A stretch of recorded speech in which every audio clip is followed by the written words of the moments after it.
Some say it grew from our malice and indifference. Some say it was retribution from the heavens. All we know is the pandemic began somewhere. Somewhere cursed, dark, and filled with sorrow. Future generations will wonder how it all started. We will tell them the infection began with PodcastZERO.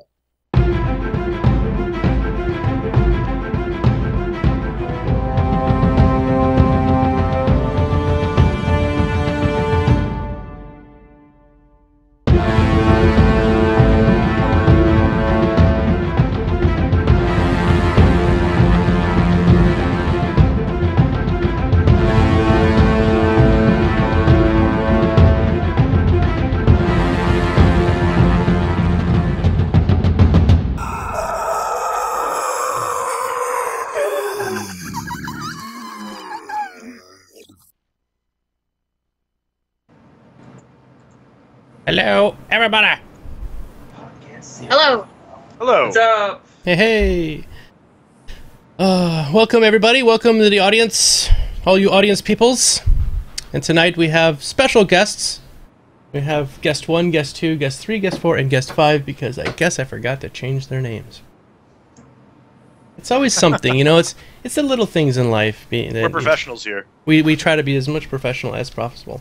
So I guess I'll have to change that while we're talking. But the guy right to my side here, touch the edge of your camera like this. Wait, what? He's like, what? This one is Mr. Satellizer Games, fresh back from SOE, playing the game. Next to him is Miss Skylatron. Hello. Mr. North, down below me. Mr. Tangent, just coming off a crazy AAAA stream. Arcade. And Mr. Stockus, who it's his birthday, and he is drunk like a skunk and a monk. Oh my goodness. Mm-hmm. Fucking stop. You can't stop. Just stop. Just Okay. stop. Alright, let me fix the titles. So, we're going to talk about stuff tonight. If you guys this is your first time ever watching our show, this is complete speculation and bullshit. It's just us shooting the shit about what's going on with H1Z1. We are not developers. From time to time, we will have developers in the audience. Adam Klegger will show up, our Klegger. We'll have H1Z1 here from times to times, and lots of other people will come from Sony from time to time and be in the chat. So even though we might not be able to answer questions, sometimes we can field them to the actual developers who are here chatting with us, and they'll answer some questions for us on the side. So how we do it is we're just going to start off talking about some different things, some different topics for H1Z1. While that is going on, we ask that you please type in the chat, in brackets, any questions that you might have. You type in bracket question and bracket and say, I have a question about H1Z1, it's this. We'll do our best to answer it, and if we can't, and one of the devs is here, we'll throw it at them and see if they can answer it. We do that at the end, or middle of the show, and after that, it's just completely us talking about what we think might come up. Alright, so that is, guest number 4 is so sexy. You're so sexy, guest 4. That would happen to be Mr. Tangent. Oh, thank you. That's Sorry, you. I thought it was 5. Yeah, he is sexy. He's absolutely North sexy. is just kind of lounging there, just like a Skyrim Jarl, expecting to start doing this.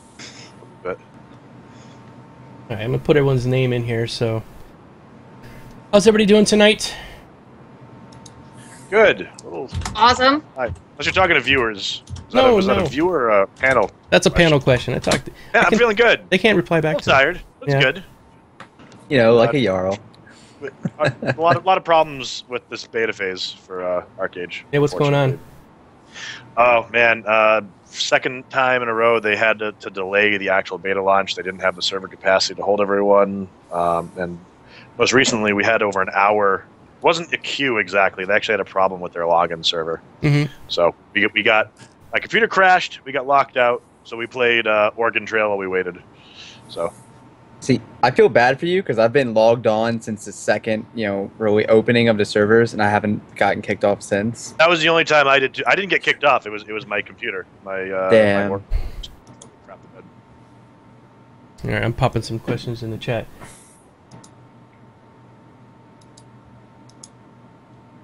All right, get this sorted out.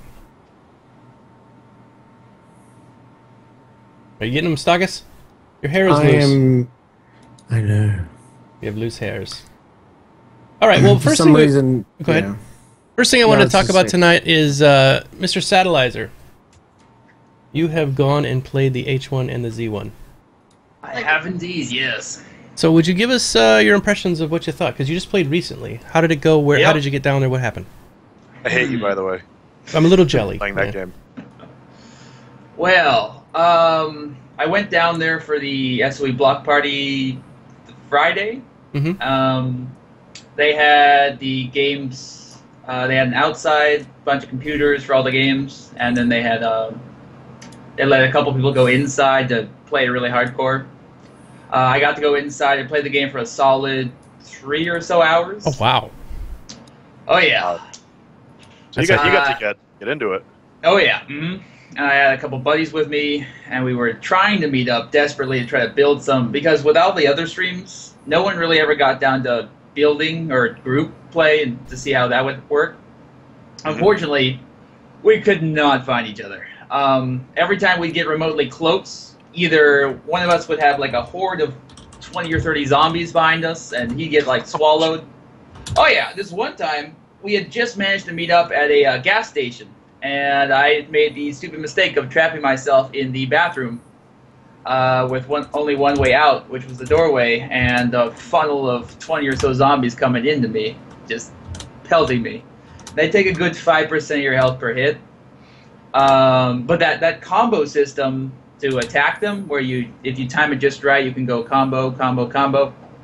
Once you get it down, it's fairly easy and rhythmic to take out the zombies, but you're panicking when you've got that horde on you. Is it like Dark Souls kind of combat where you have to get the timing exactly right, otherwise you get whacked?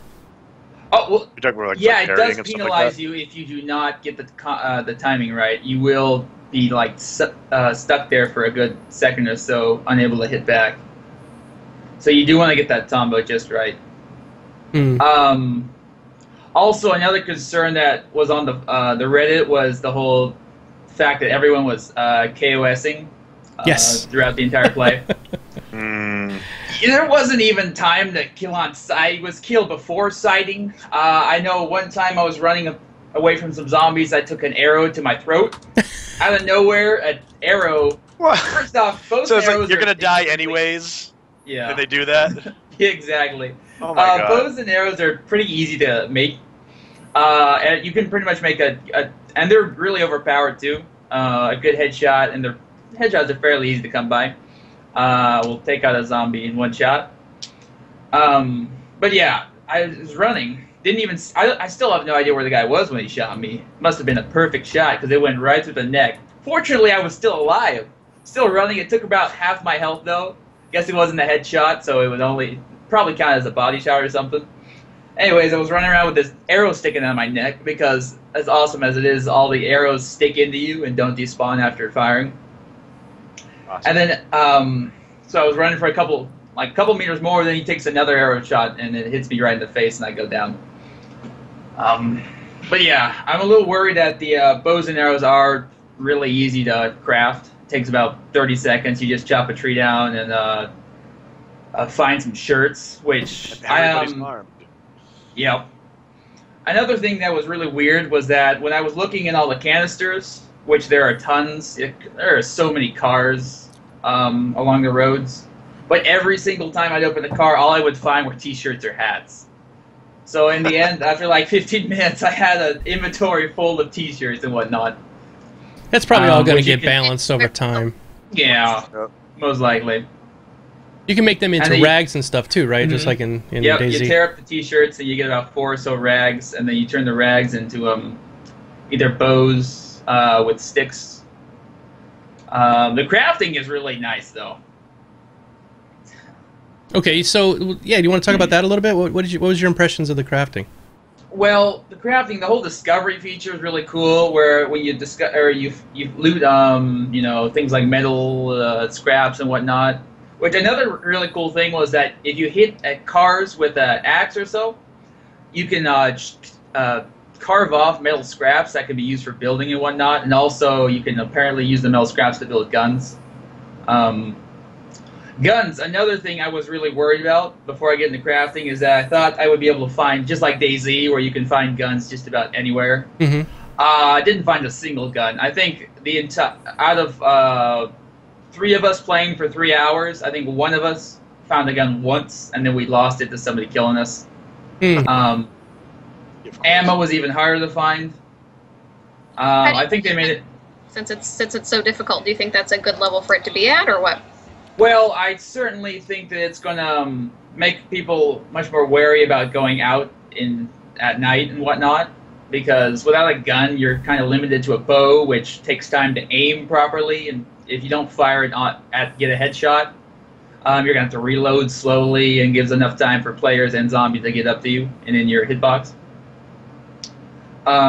So I feel like it's going to try to promote group play, because you're going to want to team up, because there's going to be thousands of people on the one server. It's not going to be like DayZ where you just run around looking for fights, but there's going to be fights everywhere. So more so you're going to want to team up with people instead of just killing random people that you find. At least I hope that's what's going to happen. I don't know. So it was sort of like random craziness. Do you see that in the future, once everyone can sort of get together, that it will the KOS will slow down, or do you think it's going to be sort of the same as it was when you were playing, sort of like anarchy? I think it'll even out. I think right now the reason everyone was killing each other on site because we only had a limited amount of time to play, so we wanted to just do everything we could, and of course killing was the major thing everyone wanted to do right now. So everyone was just trying to find each other to kill each other. Yeah. I have no doubts it's going to slow down a bit when the game and everyone groups and all that comes into play. I know that on Reddit there's been, I mean, not just Reddit, but there's a lot of people that sort of expect this game to be not kill on site, and they're getting upset. They want Sony to kind of stick some different things in there that will make it not like it's just a PvE server or something like that. Well, that's where the rule set's going to come in. Right. There's going to be some like very specific rules. I'm still not entirely sure how that's going to work. I'm kind of waiting to see like a good detailed explanation. But from what it was sounding like, that there would be some very specific rule sets that would encourage or discourage PvP and kill on site and all that kind of stuff. Right. Well, yeah, that's good. What do you guys think about that? The whole kill on site thing, Skyla? Well, I definitely think it's going to be an issue, if you even want to call it an issue, especially when the game first comes out. But as people seek more depth in the game, I think it'll die off a bit. What are your thoughts, North?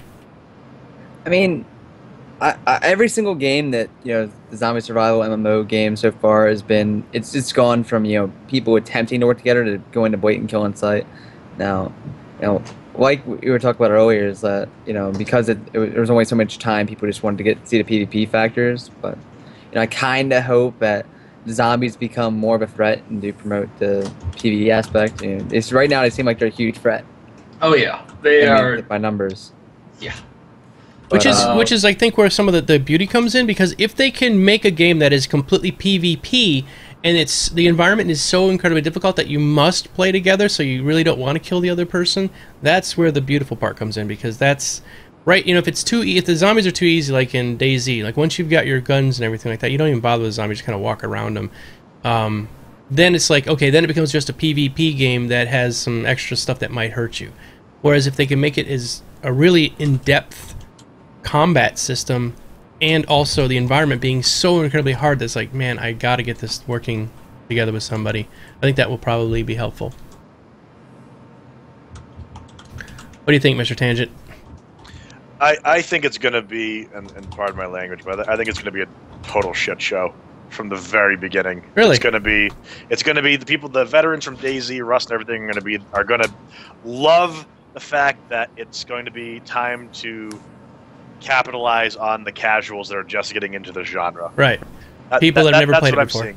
And someone in chat mentioned that one of the best ways to prevent yourself from getting killed is to present a reasonable threat, like a mutually assured destruction. But the problem is that the moment you turn your back, Then you're just not mutual anymore. It's not mutual anymore. You could have like the biggest machine gun and flak vest in the world, but if you're 30 seconds in and you turn your back, you take an arrow to the back of the head, you're dead. I think that they really need to do something that benefits having a party or a squad or whatever you would want to call it. Because as it stands right now, I'm really concerned about it just becoming a great big death match. I think we need to see like squad perks. We need to see that like you get something, like maybe you get a bump to your stats whenever you reach out and you help somebody. Mm-hmm. Otherwise, I think it's just going to be even if what you said before, like if they make it so that the environment is so hard to survive in that you're going to want people. It might also just foster an environment where it's like, okay, this game is so hard. That guy's got what I need. I'm going to kill him just so I can survive a few minutes longer. Oh, yeah. That's always a threat. My concern is that if they make the environment so hard, it might have the reverse effect and do that instead of getting people to work together more. But how are we going to prevent that? Yeah, I mean, I guess that's probably they got to offer incentives. I think that's what they got to do. They have to take all these games have the deathmatch shooter shell around them.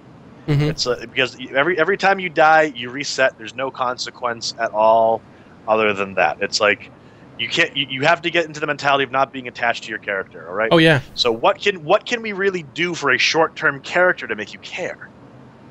That's the real challenge. We have to figure out. Well, the developers, I hope, will figure out a way to give an incentive for some reason for you to do that, because in games like this, there's not a whole lot of incentive to work together, other than unless you're playing with friends. Yeah. That's true. Sorry, I'm just reading some of the questions. Before we even... Iron Swords, I got to answer this one right now. Can we 360 no-scope, brah?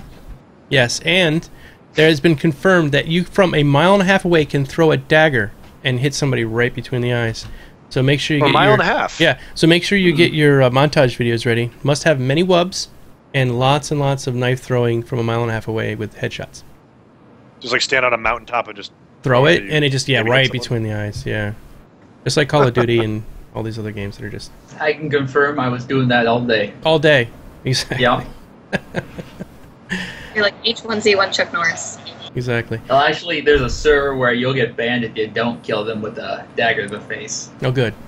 That's at least a mile and a half away. At least a mile. It's got to be at least. Cool stuff. Players don't even contact each other anymore. They just greet each other with daggers from a mile away. At least. Yep. I'm sorry, I'm a bit sarcastic about that, because I go watch these montage videos that people send me all the time. Dude, gotta check out my montage. And I go over, it's a Call of Duty montage, and it's all that shit. It's 360 no-scopes, backflips through the air, headshotting somebody behind the shoulders, my God. Yeah. Anyway, all right, so anything else you want to talk about your visit with SOE? Anything you want to take away from it? Like, what was like the most amazing thing that happened the whole time you were playing? Well, I got to realize that the game is not ready yet for early release. Okay. I know everyone's been thinking, oh, it's got to be coming within the next week or two or very soon. It's not. It's not at all ready for early release yet. Then they openly admitted it while I was there that it's not. I got to mess with there were still quite a few bugs that would be extremely irritating, even though you're aware it's an alpha. Yeah. Game-breaking bugs. So they still got to iron all that out, but it is certainly coming along. It is. It definitely was a lot of fun to play, and I cannot wait to come back to play it again soon. That's awesome. Yeah, I think most of us are chomping at the bit, because I'll just, I know we have a few devs in the audience, but you guys promised it to us in May, and it's now coming up on September before we'll probably have it. Better that they do it right, though. Oh, yes. I mean, yes. Yeah. But when they said it was coming in May, we thought, oh God, it's got to be close. It's got to be really close. And I blame Smed for that, because he kind of does that kind of thing. Was it IGN or GameSpot that did that? Or was it Game Informer? I don't know. One of them said that they had the release date. It was July 3rd. Something. Right. Oh, no, yeah, it was 1st of July. Yeah. They said, by now this was a July release of Game Informer. By now you're all playing H1Z1, and we hope you're enjoying it, and blah, blah, blah. And I was like, oh, God, this is great. Yeah. Yeah, I'm hoping that... I'm in total agreement with you, Mike, or Satellizer, sorry, that it should be better it should be more complete, because the minute we all get in there and something crashes, and it happens a lot, the numbers are going to drop off. It's sort of like, you know, when you're streaming and all of a sudden you're doing something stupid in a game and everyone hates it, and you see your view count just kind of, and it's going to be that way for them as well. People are gonna, you know, give it 15 minutes, whether they impress them or not. If they're not, they're gonna go to the nearest, you know, review site and tear it to shit there. Yeah. So we have to make sure that it's good. Oh my god, we got 666 people watching. Look at the devil. But you know, that's what gamers are these days. We want it now, but we also want it to be perfect now. Yes. Yeah. It must arrive. We are a horrible generation of gamers. We are. Yeah. Nothing. Okay, I'm gonna crap all over newer gamers now. No, let's go. It's okay. Do it, man. Rant. Let's hear it. There is a huge difference in the generation that's my generation and the newer ones. There's no delayed gratification at all. Everything's got to be now. Everything's got to be now. And I'm kind of disgusted that I'm among that now. It's like I've come to expect the casualness of the quick buck. I guess, you know, it's like it's early access buy-ins, for example, microtransactions in all games to get an edge on something. Quest helpers and everything. Like, I would be lost in Arcade without my quest helper, for example. All those arrows at your feet. Yeah. All these arrows. There's like 8 of them fanning out. You can't even tell where to go next because there's just so many arrows. Plumes. Exactly. Yeah. And it's just, I really think that the newest generation of gamers is the big target demo for a lot of developers. And right now they want something quick. They want it crisp. They want it perfect, and they basically want everything that goes along with it. Right. And the unfortunate thing is that in our society as gamers, we've kind of set the bar there and allowed that to happen. Developers kind of let us feed into that. It's the whole early access thing. Exactly. Here's what I'll give you. Make an analogy. You want this? What the way gamers are today is they want to go out, get married tonight, go home, have sex, pop out a baby that already has a college degree, and move on with life. It's kind of the way it is. Exactly, but in video games. In video games, right. So it's just like, oh, I heard about h1z1. Why is it not out tomorrow? And how come it's broken and it has a bug? My hat's floating above my head 10 feet. I can't play this game. It's terrible. Now, that's a good point you made there, too, because the early access phenomenon, too, is that you go from having people who get into the betas because they're part of the mail strings in the past. They're doing the research of the game, and they've been probably following these games for a really long time. Nowadays with early access, somebody who just hears about it 5 minutes ago says, oh, this game's early access. They go and they just buy it for whatever the discount is, and they go and play it. They're not ready for all the bugs. They play it, they encounter all the stuff that's wrong with it, and they immediately go thrash it, give it a bad review, and spread hate about the game. Whereas the other community who's been waiting for that game to come out is like, we know there's going to be bugs, we can't wait to get our hands on it, and the developers, their target demo for that was the people that have been following the game for a long time. And the unfortunate thing is the people that haven't been following it are coming in and giving such harsh reviews about it. That's why I'm worried about h1z1, because I mean, I haven't been following it for all that long myself, so I've been trying to pace myself. But there's already people, when I talk to about it, they're already asking, like, what's it got that this game doesn't? And what is it better than h1z1? Like I don't know. It's not out yet, and I can see that people aren't necessarily doing the research on the games. And nowadays, if they do it as an early access, it runs the risk of really getting a bad review early on. That's what the pay gate is for, and that's why people are bitching about that. But if you're really, really invested in a game, say like Elite Dangerous, you're super invested in Elite Dangerous, you will pay the $300. And people throw their arms up and they're like, oh my god, I can't play it because I can't afford $300. Well, they want the people that are hardcore investors that are going to want to give really positive feedback and not just play the game because they want to get in it early. If you got $300 in the game and there's a bug, you're probably going to have a better chance that you're going to report that back to the developer. Right. So, when you see you see a founders pack that costs that much, sure, they want to make money off of that. But I'm willing to wager that a lot of people in development are kind of cringing at the same time, too, because they know they're going to get a negative review of something, but they know that the people that push the buy button are the ones that they want to have there because they're the ones that are probably going to take the game seriously during the development phases. So, what do you guys think? early access and all that. I mean, I can remember actually waiting for games to be, finished and made, properly. Like, I remember, like, one of my all-time favorite games of all time, Metal Gear Solid 3. I remember how long I waited for that, just for that to get made, and you look at development nowadays, you don't see developers actually spending that much time working on games anymore and making long, thought-out processes for They're all telling us what's happening while it's happening. It's happening pretty much, which that's not bad at the same time. But, let's look at, like, Call of Duty, how they have an installment each year. Regardless how many development teams are working on it, how much times are we going into providing the same game each year? I mean, games like that. And so, every, member playing these games, want a game each year, a new iteration of that game each year, unfortunately. Rather than you're seeing a long, finished product of what could be amazing. In before Total Biscuit, yeah, Yes.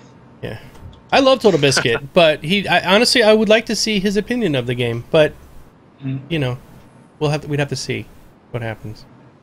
I think.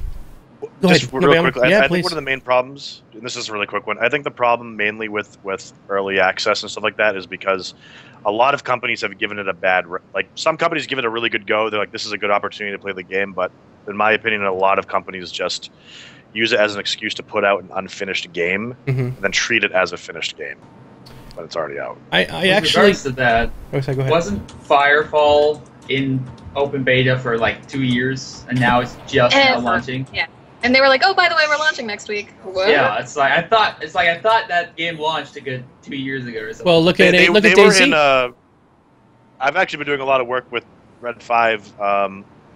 They were in a really closed beta, really closed access, and they had a complete directional change.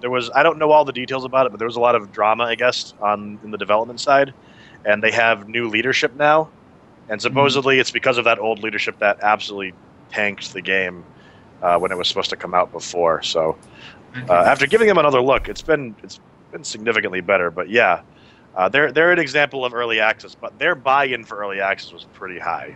No, don't ban Neymar. Just we Neymar, at the last second of the show, we give you the date and time it comes out. So that's only 2 hours away. Hang in there, buddy. I know it's hard for you. Maybe. Stop boring, Chad. All right, guys, let's go home. He's bored. He's bored. It's over. It's over. We're done. Yeah. Actually, so about early access, I wasn't even planning on talking about this, but I did end up buying a couple URLs because I thought this idea, there are so many games that are coming out early access that we as gamers are starting to get really screwed over. And I think we've talked about this a little bit in the past. Games like Beast of Prey and Stomping Lands, they come out on Steam, they look amazing. Oh my God, a great new survival game. Oh, it's dinosaurs, great. All that kind of stuff you think is what we're looking for the next big game. And you look at games like The Forest and you're like, yeah, great. And so then you play The Forest. It's not bad. 4 guys built it. It's early access. Cost me $15. No big deal. Then you look at Stomping Lands. It's $30, and you're like, ooh, this has got to be at least twice as good as The Forest. And then you get in there, and it's horrid. Planetary Annihilation for $80. Right. Oh God. Right. And it's almost becoming like this money grab where it's like, hey, if we can just get a tiny bit of a game, let's buy Unity Engine for $1,500. And then let's buy a couple of different downloadable models from a couple of websites. We'll put them together into a thing. We'll call it an early access game. We'll stick it up on Steam. Bob's your uncle. And here we go. We've just made $2 million, $3 million. So I think it's important that we can kind of come up with something to help look out for each other because it's getting bad out there. I don't expect that, obviously, from h1z1 because we're talking about a large company like Sony. Wait, so do you have an idea for a site that'll be like? Yeah, I bought a site called and bad? earlyaccess.info and earlyaccess.com and .net, but I'm going to use .info. I want in on that. All right. Yeah, be a part of that. To do like a metagaming thing, so that Metacritic, yeah. Just so that we can like help mark these things up and be unbiased. I want to be unbiased where people can vote and say, oh, this game is. Everyone can vote on it, and they can kind of, with more people voting, it will keep the stars or whatever we use as a guide will help keep the numbers in check. Because if one person writes it and hates it, then that'll throw it off. But yeah, we'll talk about that some other time. All right, so let's go on to our next thing. We just talked about the forest. I want to talk about the next thing, which actually has to do with the forest, which is my favorite topic. Yeah, this is going to be a good one. I know you guys are all going to giggle in the audience, so get it out right now.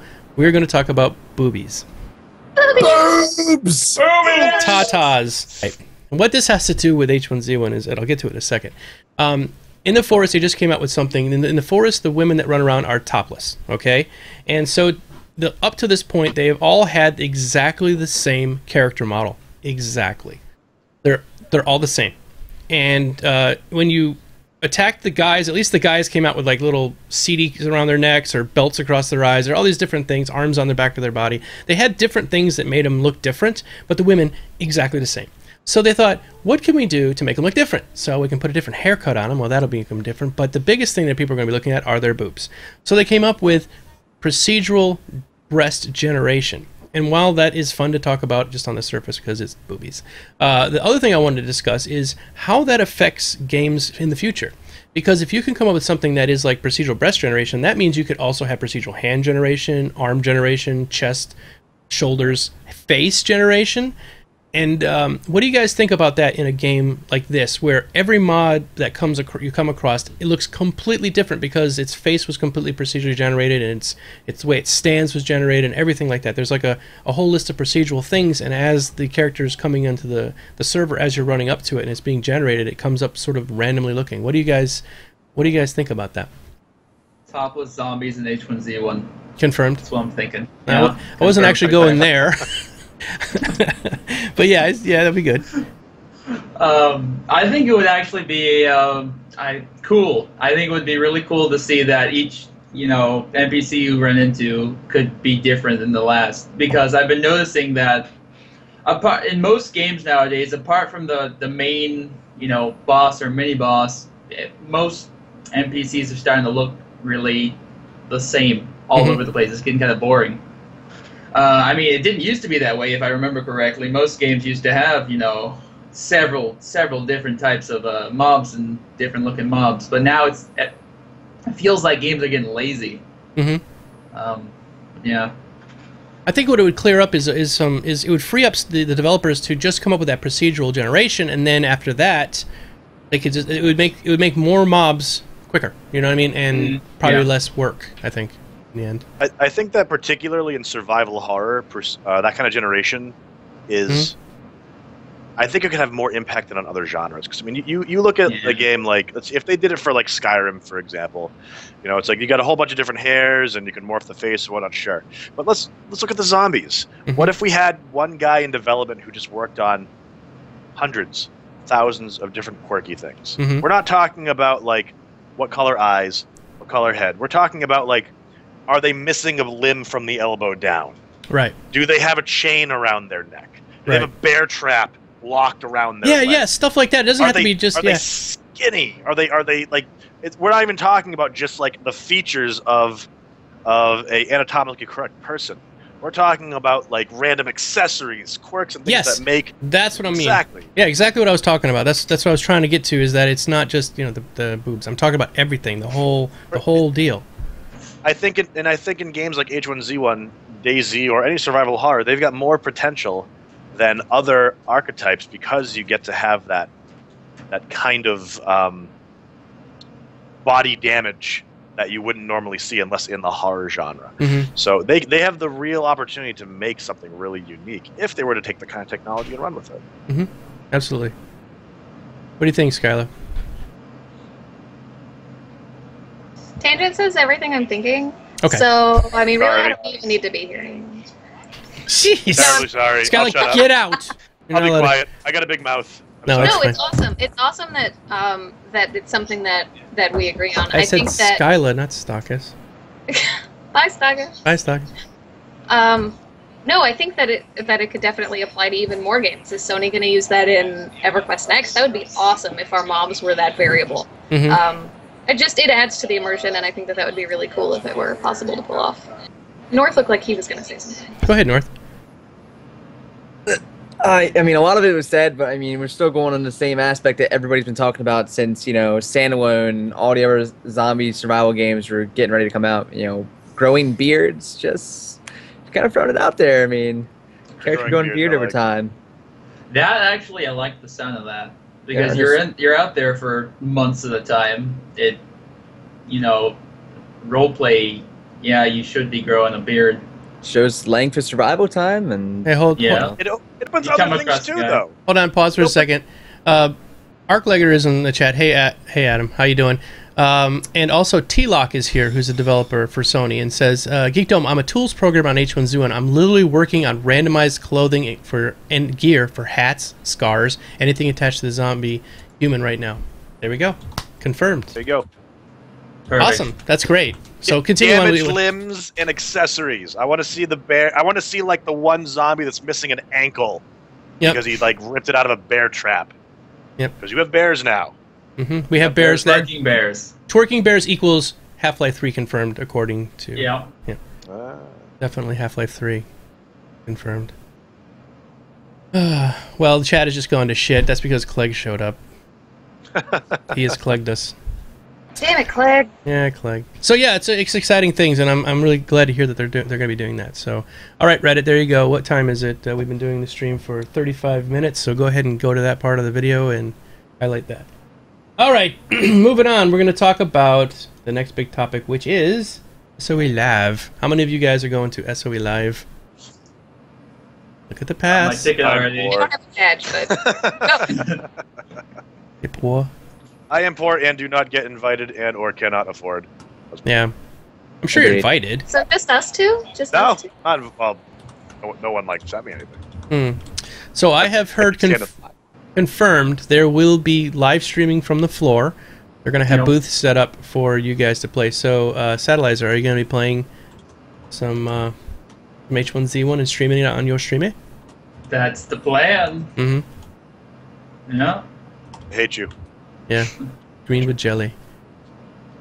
Skylar, you're going for 10-ton hammer. Any kind of plans? Are you guys having a panel, or are you going to be on a panel? Anything like that? I'm not going to be on a panel. We do have someone who's on a panel, but it's about fan sites and social media and streaming. Okay. But I will be social media-izing the entire time, so any video or screenshots or pictures that I'm able to take of H1Z1 will be all up on the 10 tons. Yeah. Clegger, I'm just kidding with you, man. You didn't really kill the chat. I'm just screwing around. You've offended me. So, the reason I brought this up as a topic is, I think, this is my opinion, we're talking about speculation. You see the topic right here? It says discussion, speculation, and stuff. This is what we do on this show. Speculation. Some big news is coming for H1Z1 at SOE. What do you guys think? It's live now. Go play it. I don't feel like they're going to give us a date. I mean, Sat, you played it. You know that it's not really there. And unless they're going to get it there in 2 weeks, I don't think they're going to give us a date. I think they might. No. Yeah, I don't think they'd say it's ready to play at SOE Live, but I think they maybe, possibly a small chance they give us a date. Mhm. Like, they'll, I don't know, on the big screen, there'll be a big, promotion that it's coming, I don't know, maybe September or something. That, I kind of almost don't want them to give me a date anymore. yeah. Yeah. They already did that, and The reason why I mentioned the it's live thing is because that actually happened a few years ago. They released like this big EverQuest expansion, and I was watching a stream of it, and everyone's there in the auditorium, and they're like, "You guys are our elite, dedicated people. You know we've had some good times and some bad times, so I've got a surprise for you all right now, just for you guys." And they're like, "Oh, what is it?" And they're like, "The new expansion is live," and they're all like, Ah. And you Wait, get we one, can't and have you "This get one. auditorium. We're here. We can't play it. Why Right. would you do this to us?" Oh yeah, right, exactly. That's what the reaction was like.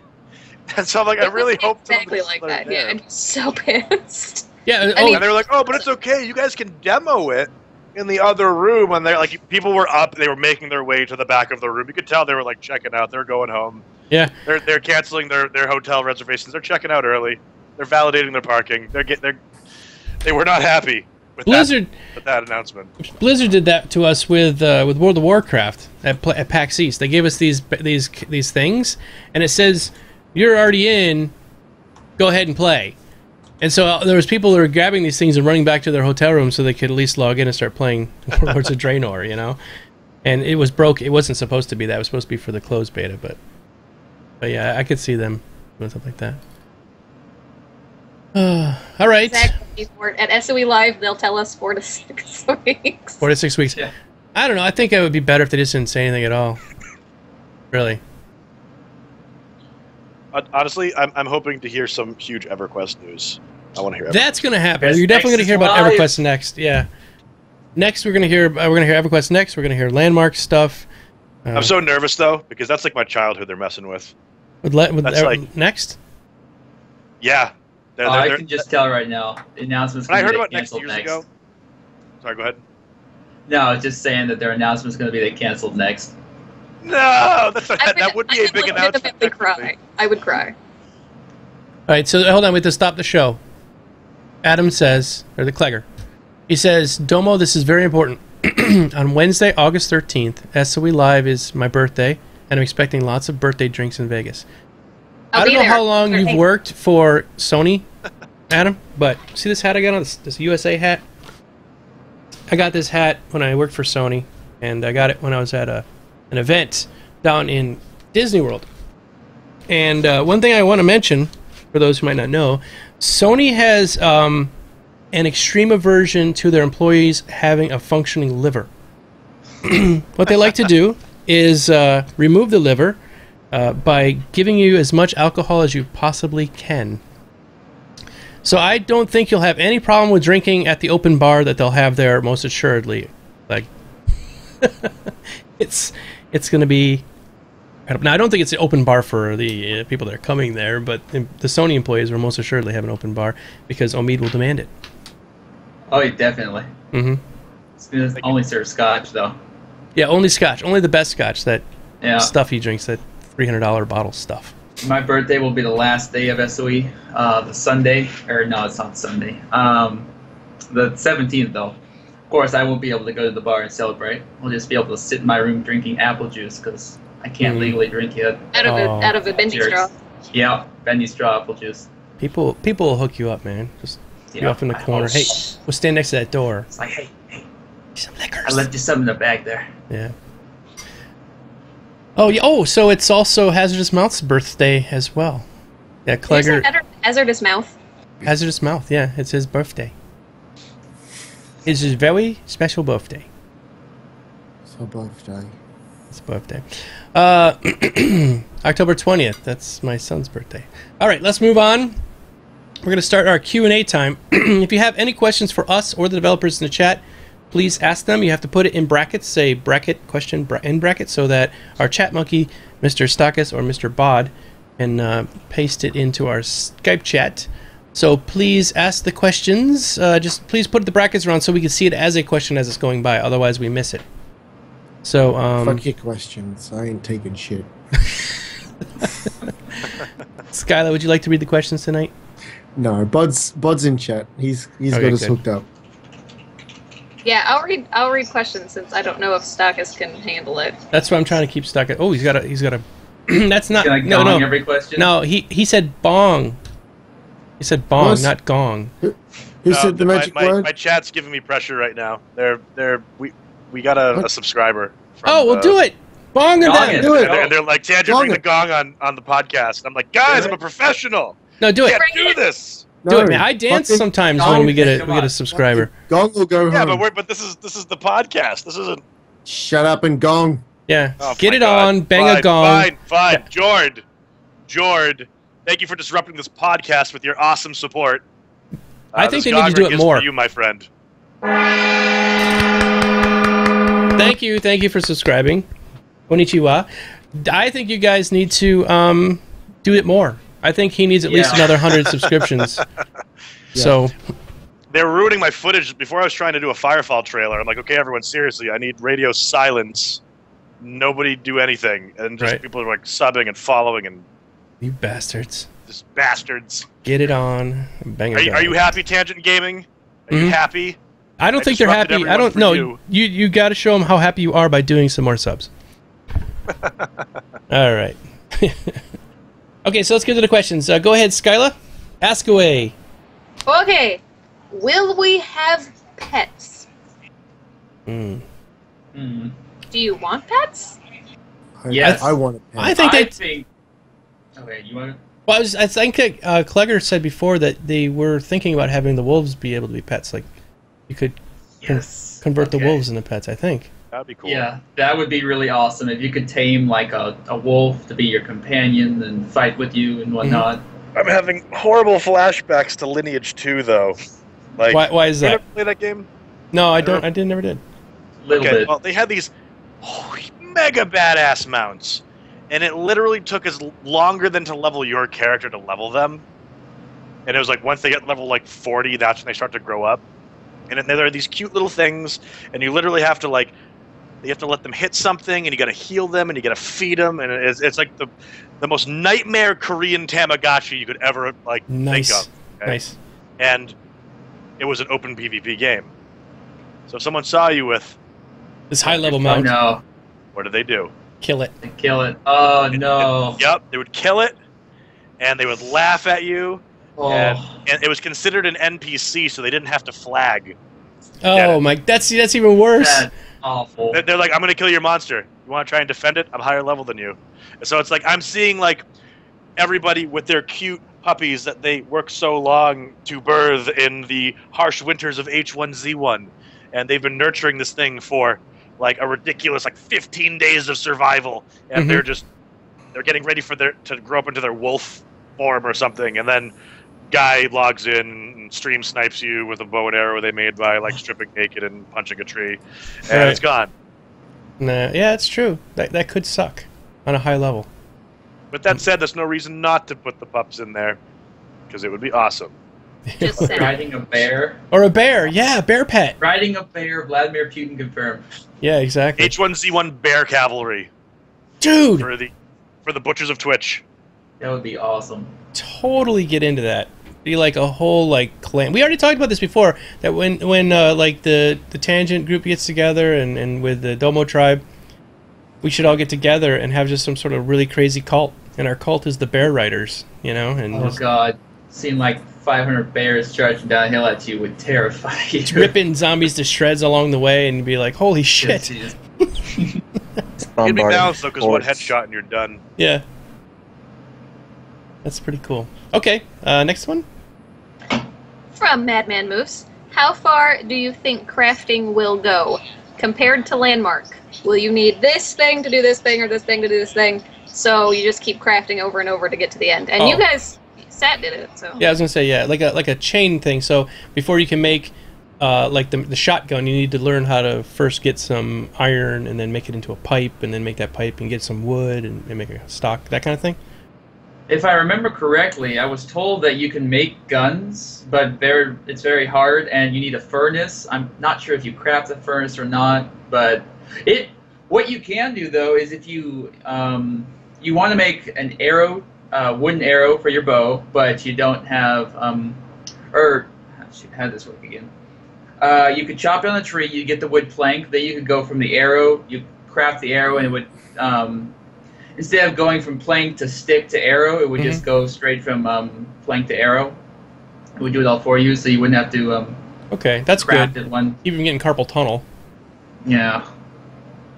As for crafting everything, or getting very intricate with the crafting, yeah, I think you will. I think crafting will be very prevalent in the game. Okay, he says, Legger says that he says you cannot make guns, and we were talking about being able to make a makeshift shotgun down the road. Oh, that was just an example I was throwing around, but if they put something like that in, I don't want it to be like you make an M4 or something like that. I want it to be like, all right, you're making flintlock, yeah, and that's still just as good in this time period for like what we're doing. I want to see like pick up the trash can and like basically make a big potato gun out of it, just gasoline and shrapnel loaded in, and it had like one-shot blunderbusses and stuff like that you can just brutally make. Totally, you know, modern like pipes and stuff like that are significantly better than the old, you know, iron and stuff like that they used, or brass that they used back in the day when you were talking about blunderbuss and stuff. So it is not beyond the realm of possibility to make a shotgun, because you could easily go into a house, rip down a pipe, and now you've got the basics for your shotgun, and all you need to do is figure out a way to ignite the gunpowder to launch it off. Yeah, I mean, obviously it'd take a little bit more than just that kind of thing, but I think that's doable. right, next question. ZodaStream, what will be sold in the microtransaction store?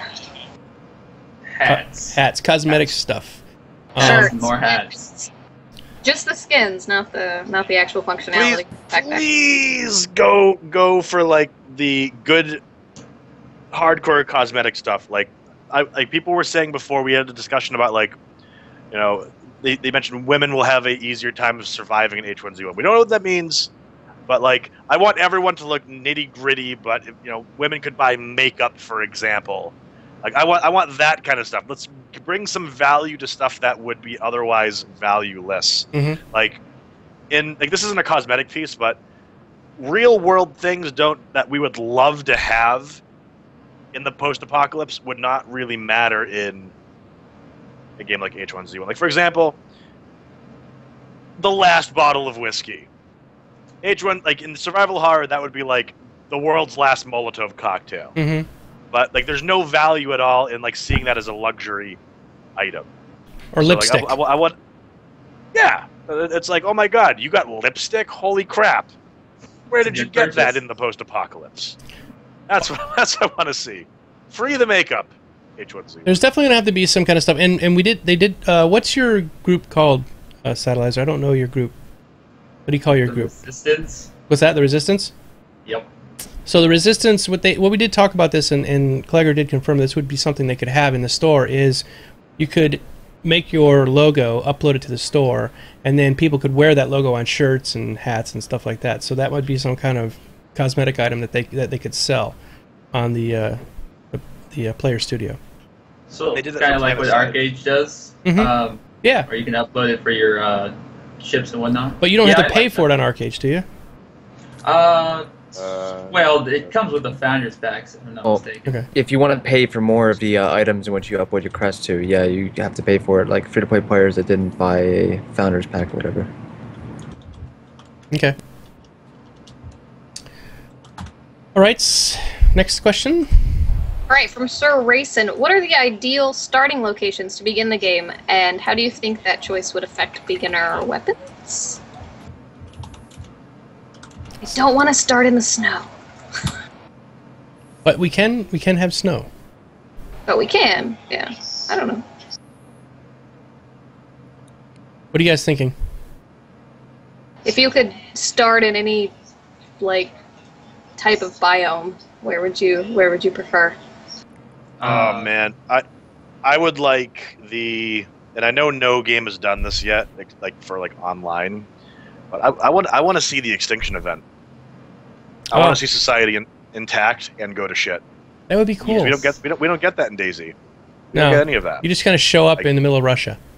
You show up in the middle of Russia, and for whatever reason, there's things that work fine, but there's grass growing inside the top floor of this apartment building and things like that. Like I want to see the progression from the modern world to where we are now. Like I want to hear about Patient Zero. I want there to be news clips about what's going on. Well, it's not so much a biome to start in that I want, as I want to see society shift. Double D, which is a character that is made up for this game, it's a role-playing character that's being put out by Sony. His name's Double D Kennedy, I think. And he, the character has released at least one podcast. And I recommend it, if you guys haven't seen it or listened to it, go listen to it. It's basically him on a radio show talking about the end event. And while I agree with what you're saying, it would be cool to actually play through it. At least you could at least get some of the background of what happened, because it's basically he's going around interviewing people with his little tape recorder and recording all the what they went through when it all went down. So, I mean, along the lines of what Tangent's saying, I think it'd be kind of cool to see like little Easter eggs, I guess you could say, like you're saying, in the game about going on about how everything started. I do agree that'd be kind of cool. You come up and there's things sprayed on the wall like it started here, or something like that. But not a cutscene. I don't want to see a cutscene. It would be cool if it was interactive. Just in game. Yeah. Yeah. Newspaper bits. Yeah, newspaper bits and signs and stuff. Yeah, it'd be kind of cool. Mm-hmm. All right. So, Go ahead. Wait, to touch up on that newspaper, kind of like newspaper clips that are, interactable objects around the game that you can come up to and, click on it and you'd be able to read a clipping from a certain day during the apocalypse. Mm-hmm. That'd be cool. That'd be pretty cool.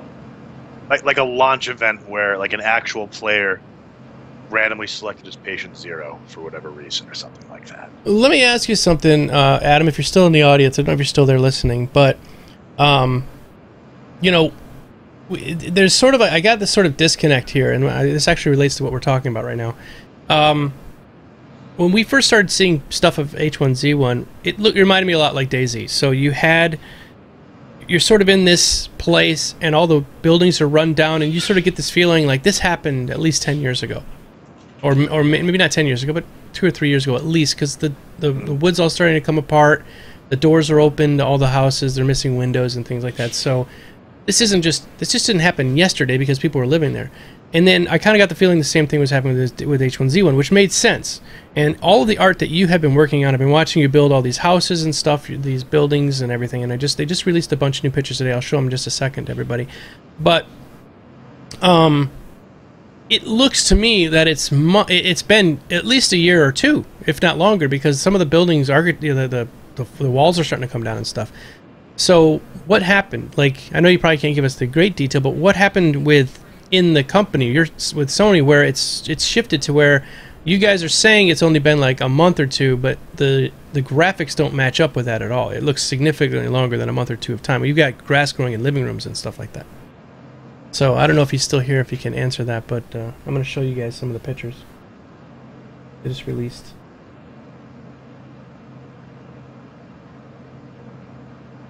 The apocalypse happened. Yeah, true. But does that make grass happen? Thanks. Have you ever been in apocalypse shits, Chris? Have you? I was once. Yeah, that one time. At one time I was in apocalypse. So this is a picture of the way it looked when they first started showing us some images of it.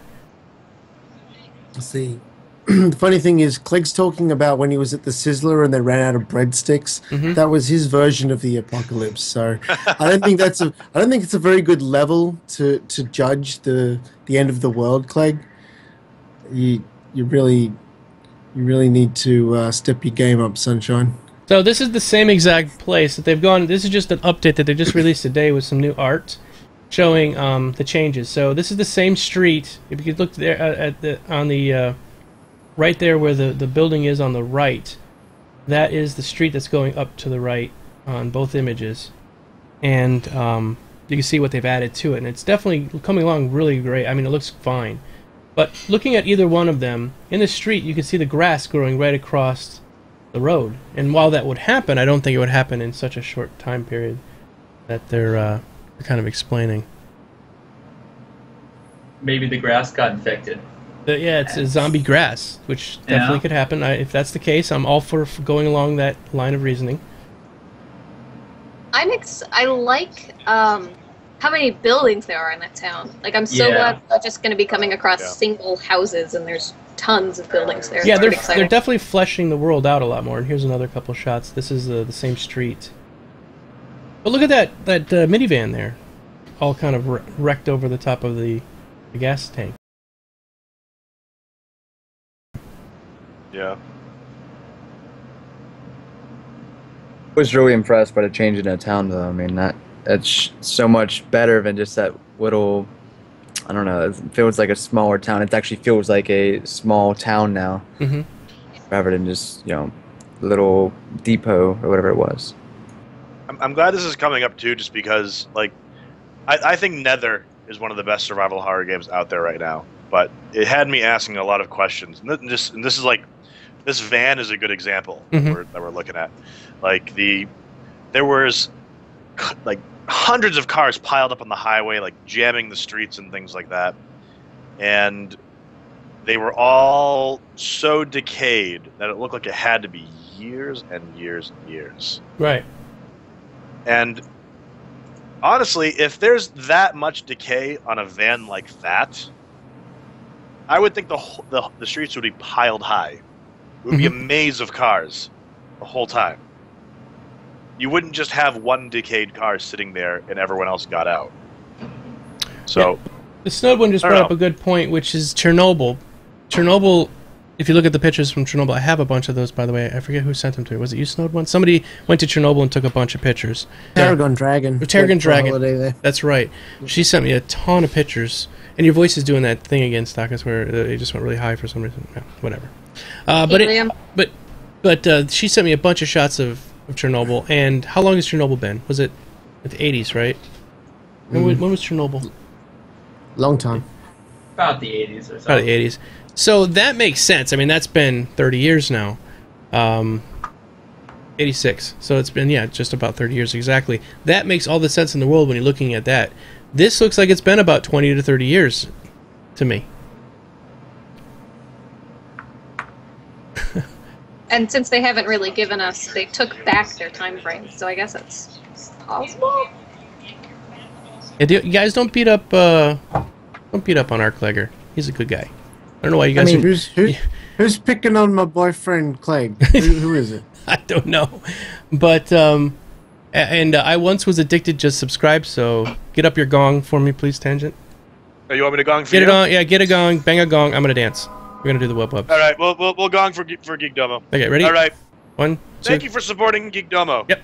Dance. Here we go.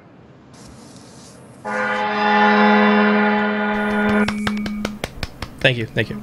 All right, so there we go. I know that this is not ready. Ark, I don't know if you were talking to me or somebody in the audience. Personally, I think it's coming along absolutely gorgeous. I think it's becoming beautiful. So it's just that the time is the only reason I'm bringing it up. The time sync difference. Like it looks like it doesn't line up with what's going on. So, all right, you guys have anything else to put up in with that? You were going to say something, North? I mean, if that's a time frame, 20 to 30 years, are we really talking about there being much supplies on that end of things? Like things that are even usable? Mm-hmm. Everything would be rotten fruit. Everything would be, not even rotten. Well, that's assuming. I'm talking about like the canned peaches are now rotten. Nice. Yeah. But even bottled water wouldn't last that long. It would go stagnant before then. Even if it was, shop bottled water, if it was sitting for that long, it would be gone. So it just can't be that long. Mm-hmm. True, but then what? Maybe some kind of maybe it's like a comet or something came down and acid rain and ate everything up. But it really didn't destroy everything completely. But it knocked out windows and it ate up the paint on the trucks. I think we're talking about a whole different genre of survival if we go that road. Yeah. I mean the whole emphasis on the modern survival horror genre is surviving with the scarcity of the existing supplies. Mm-hmm. So now, if we go that far ahead, it's a totally different culture. We're like either into caveman type shit where everyone's died off basically because they couldn't hack it, or it's the Fallout type. Factions are rising up. Clegger just answered what it is. He says this. In the beginning, we wanted it to be 15 years, and then we realized it would take way too long and take too many devs to get The Last of Us quality. So we had to make the shift to months after the event. But remember, even during the first few days in an apocalypse, there's a lot of destruction and fires, explosions, shit's going to look effed up. Good point. I think vans will be burning. Clegg did also, Clegg can also correct me if I'm wrong, but he did mention in one of the update streams that because of their original idea of 15 years, a lot of the art assets that had already been developed were in that mindset, but now that they've said, no, it's going to be months, maybe a year or something, before we see the early access, they're going to start developing a lot of new arts assets that look a lot newer. And he said you will come across houses that look almost brand new. They're not going to be as run down. But at the moment, because they're just trying to fill the world out, they're just using the stuff they've got, which is all the wreck stuff. So, also, too, just it's the closer you go to the apocalypse, the more the culture is just recovering from that culture shock. It's like we did he brought up The Last of Us, for example. Mm-hmm. society basically restabilizes on a horrible degree. But like right now, it looks like the where the game is in development, the timeline is that it's in that uncertain period where everything is basically gone, and there probably aren't quarantines where people are living in and things like that. So right now, somebody just said, check out Goobing Detroit, which is Google Street View that has basically showing the decline of Detroit, which is pretty much like an apocalypse zone. But this right here, it shows 2007. I'm showing on the screen now. You guys might have to be able to look over on the stream to see it. But this is 2007. This house here, you can see these other houses in 2007. 2009, starting to look a little rundown. 2011, which is only a couple years later, you can already start seeing the stuff growing in and around. The trees are completely growing in the front of those houses there. 2013, they're almost completely gone. So 5 years. 2014, 7 years later, it's completely decimated, and it's just turned into crack houses. And yeah. And that's just in a short 7-year time frame. So, yeah, you're probably right. You know, I'm probably being a little too picky about it. I guess I'm in my own mind, I'm thinking it's 20, 30 years, but maybe not. Don't mow your lawn for a year and see what happens. Oh, yeah. That's one thing that's always bothered me is during an apocalypse, how the heck do the lawns always stay so, fine-tuned and clean? Yeah. It's like everyone, the gardeners must have been dead for years. Either zombie gardeners now that just out of, I don't know, have this sense of duty to continue mowing lawns even though they're zombies. Yeah. Yeah, Clegg says he's somewhere between on that image I just showed between 2007 and 2009. And Snowbone brought up a good point, saying, I guess that it's going to be difference between Chernobyl and an apocalypse event. People will stay around an apocalypse event and loot and pillage. You don't hang around for a nuclear incident. And that was the thing about Chernobyl, is you see all these stuff just sitting around, like people just up and left. They didn't have time to gather and get out. This shit does not matter anymore. Right. God. Oh. And some of that is the case in this event as well. People just die in their houses and stuff gets left behind. I mean, same point, I really doubt all of that's getting looted in an event like H1Z1's. Yeah. So. Oh, that's what I want to see more of. What? And we were talking about environment stuff before. I want to see the people that didn't survive. I want to go upstairs in the house and see like the couple that's lying dead in the bed holding hands. Yeah, that would be cool. I want to see. I want to see the baby crib. Maybe not full of baby, but where did civilization go? For how big these worlds are, there's not even remains in houses of all these people. I saw that you got some real feels on the Last of Us. Oh my God! I don't know how much it actually showed up on camera. I literally bawled my freaking eyes out. Yeah, you were like silent. I was like watching you stream, like, hey, what's going on? You're just like playing, and I'm like, oh, I guess he's busy. And then you were like, And people were like, was this during the opening cinematic? Right, not too far after it. You just sort of got to that first town. I basically needed a moment because there were tears streaming down my face and into my beard. It was awful. It was awful. Last of Us, why did you do that to me? It was pretty rough, yeah. It was amazing, though. It was amazing. But yes, I got feels pretty bad for that. Yeah. Okay. All right, next question. I guess we're still doing Q&A. Sorry about that. And, people are asking, no, there's no gameplay. The game has not been released yet for us to play. I wish I could play it. If it was out... This is gameplay. This is gameplay. This is the zombie apocalypse. The devs are watching. The devs are watching a group of people that want to do this more than anybody else. You could make this happen.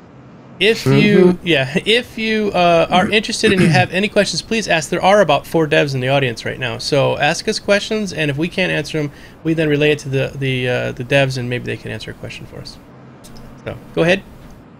Okay, from the Spongy Frog, will there be a fix for people lowering graphics to see through foliage? Whoa, I'm as drunk as Tagus. I know exactly what he's talking about. You guys know? DayZ. The DayZ. Yep. You could turn the thing way down and see through trees. So I think that's what he's talking. Yeah. Yeah, the DayZ draw distance. Yep. You turn the draw distance on your foliage, or can turn it completely off. Some people just turn it down. Some people actually go in and modify the files so there's no foliage whatsoever. So you think in your game you're lying prone in the grass and you're well hidden because you're all camoed up, but the other players got no grass on. You're just this big lump sitting in the middle of a completely flat, plain field, and he's just like, oh, there's a guy over there. You're like a douche in your So ghillie that's suit, what just sitting happened. on like a flat green Yep, screen. exactly. Clegger I mean, just gave us a yeah. new image to look at. So. Ooh. Clegg, this better not be of our weekend in Paris. Oh. So what did he say about this one? He said that That's not new. after I add the item spawns, I'm about to place this bad boy in the world. Oh, so this is about to come in the world. This is his new supermarket. Everybody's been working on this for a while. It is a new screenshot. It is. If you remember the last one, he didn't have like all the trash and litter placed around, so it has. Well, that just shows that more. Clegg's been stumbling around in there for a few weeks. I mean, that's all that is. I mean, look, he's left some Clegg sandwich wrappers. I can see it in there, Clegg. He's been living in there. You see, he's living in there. No, it looks really good. It looks really awesome. Looks great. Yeah. All right. Back to this. Sorry about that, everybody. It's great that he's sharing stuff with us on the fly. He's actually working. What you might not understand is he's working on this right now while we're talking. He's sitting in the background and working. And so he's sharing these screenshots of what he's working on as it happens. So thank you, Clegg. My favorite detail is the tipped over shelf on the far right. Right. Yeah. I give Clegg a lot of flack, but that's because, it's what lovers do. So, I was once addicted to ask real quick. He's been asking us about 4 times, so I'm going to answer it. Is there going to be a party system where you add friends to a party and then you can see where his name tag is and how far away it would be, kind of like unturned system? I think they're going to have a completely minimal UI. I don't see a radar with all kinds of dots on it. I don't know about you guys.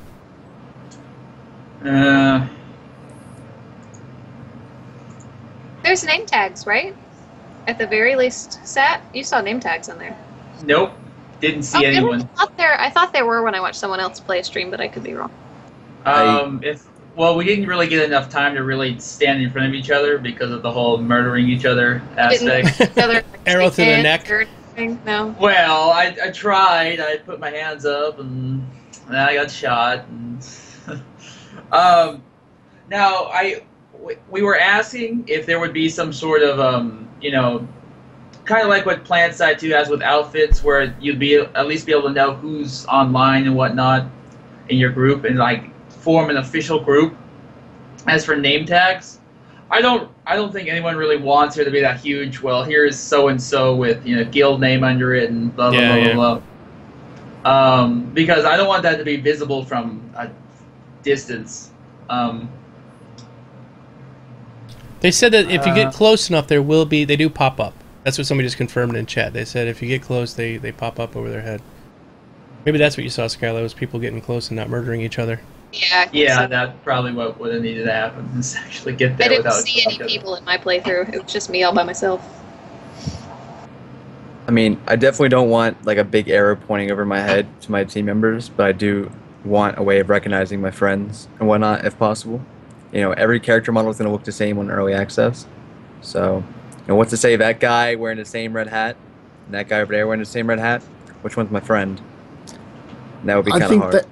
I think that introduces a unique dynamic, though.